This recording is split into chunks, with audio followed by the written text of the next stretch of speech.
மன நிம்மதிக்காகவும் சுயமரியாதைக்காகவும் ரேவதி வேலைக்கு போகிறது தான் சரி அப்படின்னு உங்களுக்கும் தோணுனா இந்த வீடியோவுக்கு லைக் பண்ணிட்டு வாங்க நாளைக்கான ப்ரமோக்கான ப்ரிடிக்ஷன் என்னன்னு பார்க்கலாம்.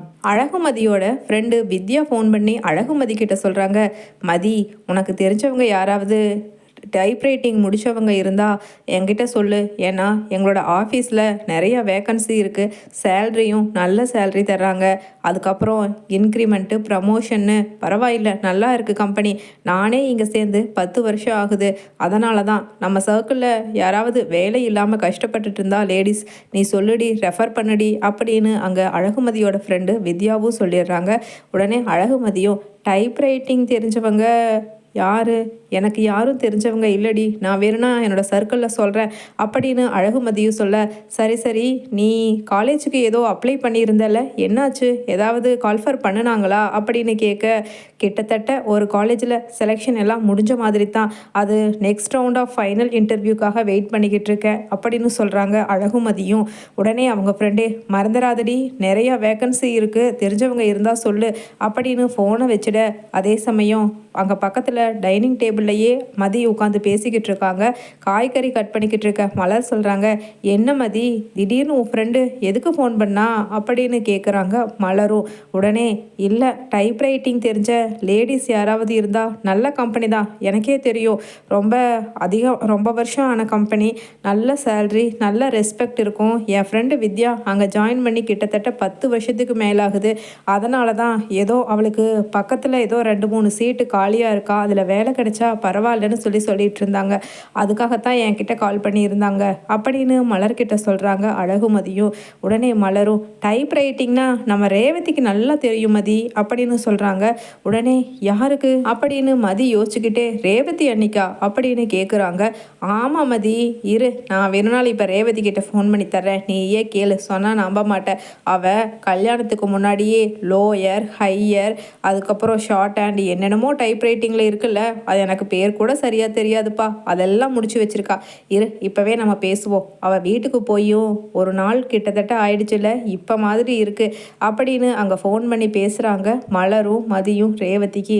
உடனே ரேவதியும், அண்ணி சொல்லுங்க அண்ணி அப்படின்னு மலரோட ஃபோனை பார்த்துட்டு சொல்ல, உடனே மலரும், ரேவதி எப்படி இருக்க, இப்போ ஒன்றும் அங்கே பிரச்சனை இல்லைல்ல, தங்கராஜ் அண்ணன் உன்னை ஏதோ ஹர்ட் பண்ணுற மாதிரி பேசலல்ல அப்படின்னு கேட்குறாங்க மலரும். அதெல்லாம் இல்லை அண்ணி, என்ன என் மனசுக்கு தான் என்ன இருந்தாலும் நிம்மதிங்கிறதே கொஞ்சம் கூட இல்லை.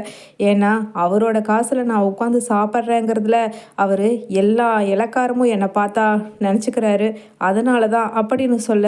உடனே மதி சொல்கிறாங்க, என்னங்க சொல்கிறீங்க, அப்படியெல்லாம் இருந்தால் நீங்கள் பேசாமல் அதான் டைப்ரைட்டிங் முடிச்சிருக்கீங்கன்னு சொல்கிறீங்கல்ல, ஒரு வேலைக்கு போய்க்கலாம்ல, இப்போ தான் பாப்பாவையும் ஸ்கூலில் போடுற ஏஜ் ஆகிடுச்சில்ல அப்படின்னு சொல்லிட்டு மதி சொல்ல. உடனே ஆமாம், இங்கே பக்கத்தில் ப்ரீகேஜிக்கு கூட நான் கேட்டு வந்து வச்சுருக்கேன் மதி, ஆனால் வேலைக்கு போகிறதுக்கெல்லாம் இந்த மனுஷன் விடுவாரா, நமக்கு கிடக்கு கோடிக்கணக்கில் சொத்து, என்கிட்ட 100 பேர் 50 பேருன்னு வேலை செய்கிறாங்க, நீ ஒருத்தங்கிட்ட வேலைக்கு போகிறதான்னு சொல்லி அதுலேயும் ஏதாவது கிராஸ் கேள்வி கேட்டு ட்விஸ்ட் வச்சு என்னை ஆஃப் பண்ணிடுவார் மதி, அவரை பற்றி தான் உங்களுக்கு தெரியுமே அப்படின்னு சொல்கிறாங்க ஆப்போசிட் சைடில் பேசுகிற ரேவதி. உடனே மலரும், ஆமாம் ரேவதி, அதுவும் சரிதான், எங்கே வேலைக்கு போனாலும் உன் புருஷனுக்கு தெரியாத ஆளுங்களே இருக்காது. அங்கே பேசி ஏன் மதியோட காலேஜில் கூட பேசி அவளோட வேலையை போக வச்சவர், அவரோட பொண்டாட்டி நீ ஒரு பக்கம் வேலைக்கு போகிறது அவருக்கு ஒத்துக்குமா மனசு, அதனால் வேண்டாம் விடு அப்படின்னு சொல்ல. உடனே மதி சொல்கிறாங்க, என்னங்க பேசுகிறீங்க நீங்கள், வேலைக்கு போகிறதும் போகாததும் அவங்க இஷ்டம், அவர் யார் அதை போக வேண்டான்னு சொல்கிறதுக்கு அப்படின்னு சொல்ல. மதி நீ கொஞ்சம் அமைதியாக இருமதி, அவளே பாவம் ரேவதி எத்தனை பிரச்சனைக்கு அப்புறம் இங்கே வந்து இப்போ தான் போயிருக்கா, இது மட்டும் தங்கராஜனனுக்கு தெரிஞ்சிச்சுன்னு வெயி, பாவம் ஏற்கனவே அவளை அடிச்சிருக்காரு, பயமாக இருக்குது அப்படின்னு சொல்ல. உடனே ஆப்போசிட்டில் பேசுகிற ரேவதி சொல்கிறாங்க, இல்லை நான் இந்த வாட்டி வேலைக்கு போகிறதுன்னு உறுதியாக முடிவு பண்ணிட்டேன் மதி, ஏதாவது வேலை இருந்தால் சொல்லு அப்படின்னு சொல்கிறாங்க. அப்படி வாங்க, இப்போ தான் எனக்கு உங்களை ரொம்ப நினச்சா ப்ரௌடாக இருக்குங்க. எனக்கு தெரிஞ்ச ஒரு இடத்துல இப்போ தான் டைப்ரைட்டிங் தெரிஞ்சவங்களுக்கு வேக்கன்சி இருக்குன்னு சொல்லி சொன்னாங்க. அந்த வேலைக்கு நான் உங்களை ரெஃபர் பண்ணுறேன். ஷியோராக நல்ல பர்க்ஸ் கிடைக்கும், இன்க்ரிமெண்ட், ப்ரமோஷன்னு நல்ல நல்ல ஆப்பர்ச்சுனிட்டிஸ் இருக்குங்க. இன்னொரு 10 வருஷத்தில் உங்களோட லெவலே வேறு மாதிரி இருக்கும். எனக்கு டைப்ரைட்டிங்கும் தெரியாது, என்னோட இன்ட்ரெஸ்ட் ஃபுல்லாக டீச்சிங், அதனால் எனக்கு அந்த ஜாப் செட் ஆகாதுன்னு தான் நான் அந்த ஜாபுக்கு போகலை அப்படின்னு சொல்ல உடனே ரேவதி சொல்கிறாங்க, எனக்கு எல்லாமே டைப் ரைட்டிங்கில் தெரியும் மதி, அதனால் பிரச்சனை இல்லை, எனக்கு நீ ரெஃபர் பண்ணு, நீ எப்போ இன்டர்வியூன்னு சொல்லு அப்படின்னு சொல்லிடுறாங்க. அதே சமயம் இருங்க நான் இப்போவே கேட்டுட்டு சொல்கிறேன் அப்படின்னு தன்னோட ஃப்ரெண்டு வித்யா கிட்ட கேட்டுட்டு திரும்பவும் ரேவதிக்கு கால் பண்ணி, உங்களை நாளைக்கே சர்டிஃபிகேட்ஸ் எல்லாம் எடுத்துகிட்டு வர சொல்லியிருக்கா என் ஃப்ரெண்டு, நான் வேணும்னா அந்த ஆஃபீஸ் லொக்கேஷனை உங்களுக்கு ஷேர் பண்ணி விடுறேன் அப்படின்னு அங்கே தெளிவாக கிளியராக சொல்லிடுறாங்க அழகுமதியும்.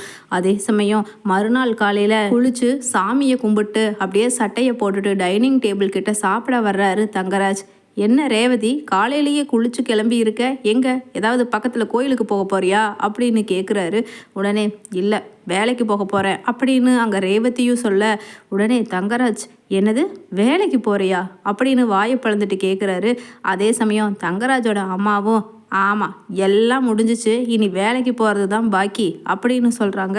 உடனே நான் வேலைக்கு போகிறது உங்கள் 2 பேர்த்துக்கு என்ன பிரச்சனை அப்படின்னு கேட்க, உன்னை ஒரு நாள் உன் தம்பி பொண்டாட்டி மதிக்கிட்ட விட்டது ரொம்ப ரொம்ப தப்பாக போச்சு, அவள் சொல்லி கொடுத்துருப்பா இப்படி எல்லாம் எதிர்த்து பேச சொல்லி, அப்படித்தானே அப்படின்னு அங்கே தங்கராஜோட அம்மா பேச உடனே ரேவதி சொல்கிறாங்க, இதை பாருங்க, இது என்னோட பிரச்சனை, இது நம்ம குடும்ப பிரச்சனை, தேவையில்லாமல் மதியை எதுக்கு இதில் இன்வால்வ் பண்ணுறீங்க அப்படின்னு கேட்குறாங்க. உடனே தங்கராஜும் அப்படியே உட்காந்துருந்த பிளேட்டை தூக்கி அப்படியே மறுபடியும் டப்புன்னு அந்த டேபிள் மேலே வச்சுட்டு சேரையும் பின்னாடி இழுத்து போட்டுட்டு, ஏய் உனக்கு என்ன பைத்தியம் பிடிச்சிருக்கா, எவ்வளவு பெரிய சொகுசு வீடு, காரு, பங்களான்னு இத்தனையை சம்பாரிச்சனா என் பொண்டாட்டி ஒருத்தங்கிட்ட வேலைக்கு அனுப்புறது எவ்வளவு கேவலம், நீ வேலைக்கு போகிறேன்னு சொல்கிற அப்படின்னு சொல்ல, எனக்கு எதுவுமே வேண்டாம், எனக்கு மனசுக்கு நிம்மதி வேணும், சுயமரியாதை வேணும், அதனால் நான் கண்டிப்பாக வேலைக்கு போகத்தான் போகிறேன் அப்படின்னு சொல்ல உடனே அங்கே தங்கராஜ் சொல்கிறாரு, என்ன உன் வீட்டில் போய் ஒரு நாள் நீ உட்காந்துட்ட,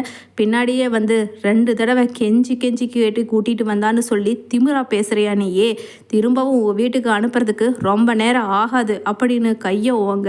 உடனே அங்கே தங்கராஜோட கையை அப்படியே மடக்கி பிடிச்சு ரேவதி சொல்கிறாங்க, நீங்கள் முன்னே இருக்கிற ரேவதி மாதிரி நினச்சிட்டு இந்த சத்தம் போடுறது, கையை ஓங்கிறது எல்லாம் வச்சுக்காதீங்க, என்கிட்ட இனிமேல் அதெல்லாம் நடக்காது. அதே மாதிரி முதல் மாதிரி எங்கள் அண்ணன் அழுதுட்டு என்னை அங்கே கூட்டிகிட்டு போய் வச்சுக்கோ, நான் அங்கேயே உட்காந்துக்குவேன் அப்படின்னு நீங்கள் சாதிச்சிடலான்னு நினச்சிடாதீங்க, வேற என்ன இவனால் பண்ண முடியும்னு, நான் இங்கே இருந்து போக மாட்டேன், நான் வேலைக்கு போகிறது உறுதி, உங்களால் என்ன பண்ண முடியுமோ பண்ணுங்க அப்படின்னு அங்கே லஞ்ச் எல்லாம் பேக்கில் பேக் பண்ணி வச்சுருக்கிற ரேவதி ஃபைலை எடுத்துகிட்டு சர்டிஃபிகேட்ஸ் எல்லாம் இருக்கான்னு வெரிஃபை பண்ணிவிட்டு ஆஃபீஸ்க்கு கிளம்பி போகிறாங்க.